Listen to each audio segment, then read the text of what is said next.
Hello everyone, this is me again, Mark. How is everyone today? And today is very peaceful sa Dalano, and I came from Dilander Supermarket and I dropped by here sa subdivision here in Corona del Mar. And today is holiday and most of the people from the city are nag-uli sa ilahang mga provinces, no? Sa lagyo nila, Negros, Bohol. So very peaceful kayo ang city. It's Holy Week. Even though here in Corona del Mar everything is very serene, and I just want to enjoy lang the stillness of the subdivision amenities, the beachfront of this Corona del Mar. And I really like here right now, even though it's what time now, it's almost 2 p.m.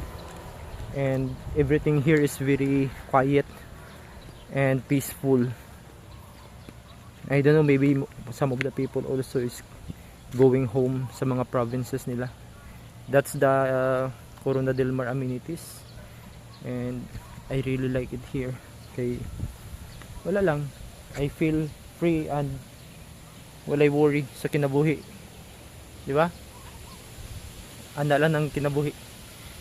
So maybe you are interested with this subdivision. Actually, we have inventories here available, and you can check on my YouTube channel.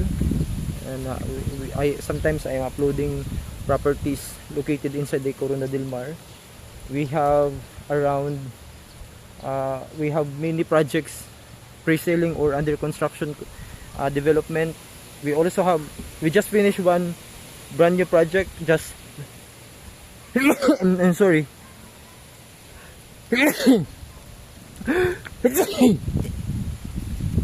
We just finished one brand new project last February, and it's walking distance. It's just like 4 blocks away going to this amenities. And the other we have in Escala, the phase 3, and this is the phase 1. And my friend is also nasa there, so I just visited them. I visited like now kalit ang makugsipon. It was so hot outside and then cold kayong sakyanan. So mo ni siya, this will be the amenities that you are going to get if you are going to buy a house here sa Corona del Mar. That's the clubhouse, then that's the beachfront amenities.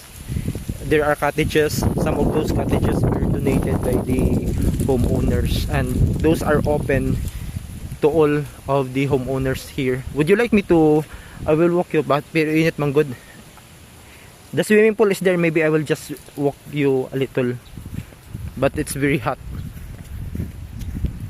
I'll just walk you a little lang. There is sa amenity sa Corona del Mar. Those are the adults area. Then I'm actually soccer field here, and I will just to show you. No, we will not go sa swimming pool kay na mga homeowners nga nangaligo, and I really hate that filming.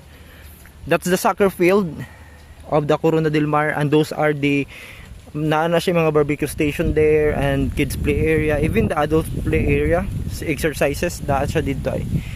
And it's really big open space, and this is the open space, and that's the clubhouse, and those are the cottages. So mostly holidays like this times, and holiday and weekends, dapat mostly kay mga full pack na da. Many people are enjoying the beachfront of the Corona del Mar, and nasa na siya yung mga barbecue station, so the homeowners enjoy barbecuing there while enjoying the beachfront. And as you can see, there are people. That's the swimming pool, a huge swimming pool, and people are swimming right now because it's holiday and family are getting together. Pero most of people diri sa Cebu manggod kay nanguli sa province. That's why coming from Lander Supermarket, I took only very paspas sa kay biyahe kay wala jud traffic coming from Landers going sa Corona del Mar. Wala jud ka traffic even in SRP. Fly away lang ka. So that's the beach, and I really like the beach. Like we will go there, no?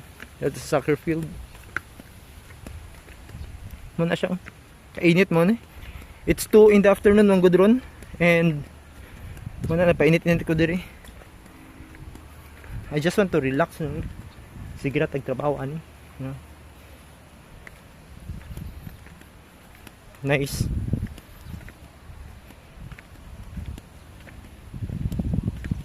So again, if you are interested in checking this property, not in checking the subdivision, just message me and we will go together here para makita sa ninyo how beautiful is the subdivision is.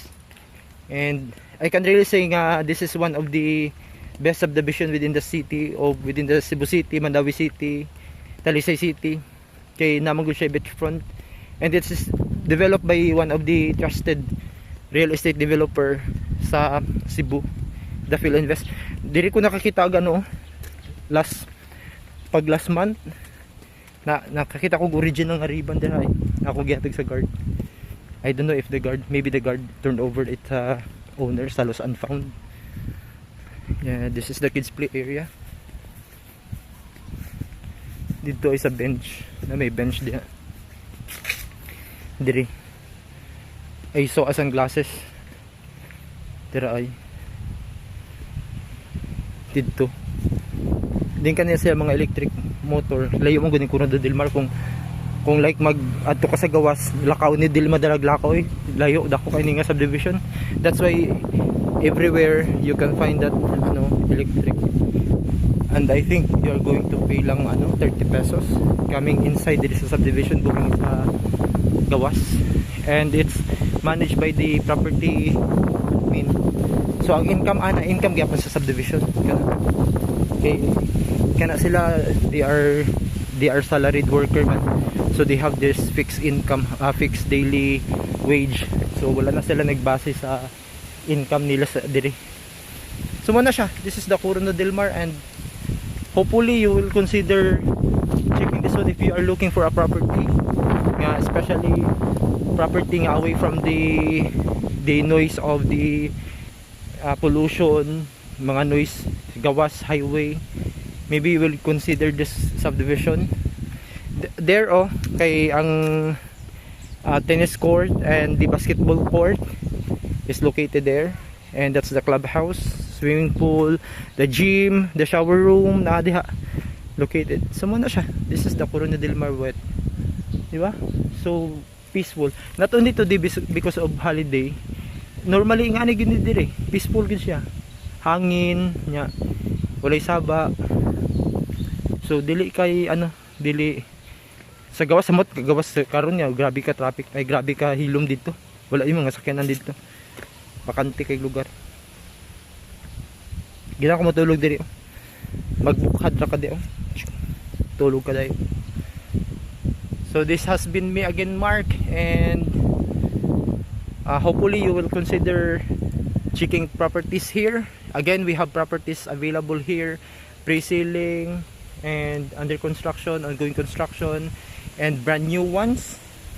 So message me and let's go together. Let's visit this property.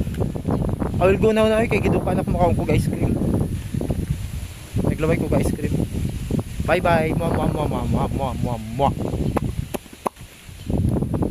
Amping ang tanan din. Happy Holy Week. Bye bye. And don't forget to hit that like button, share, and subscribe to the channel. Bye bye. It really means a lot for me.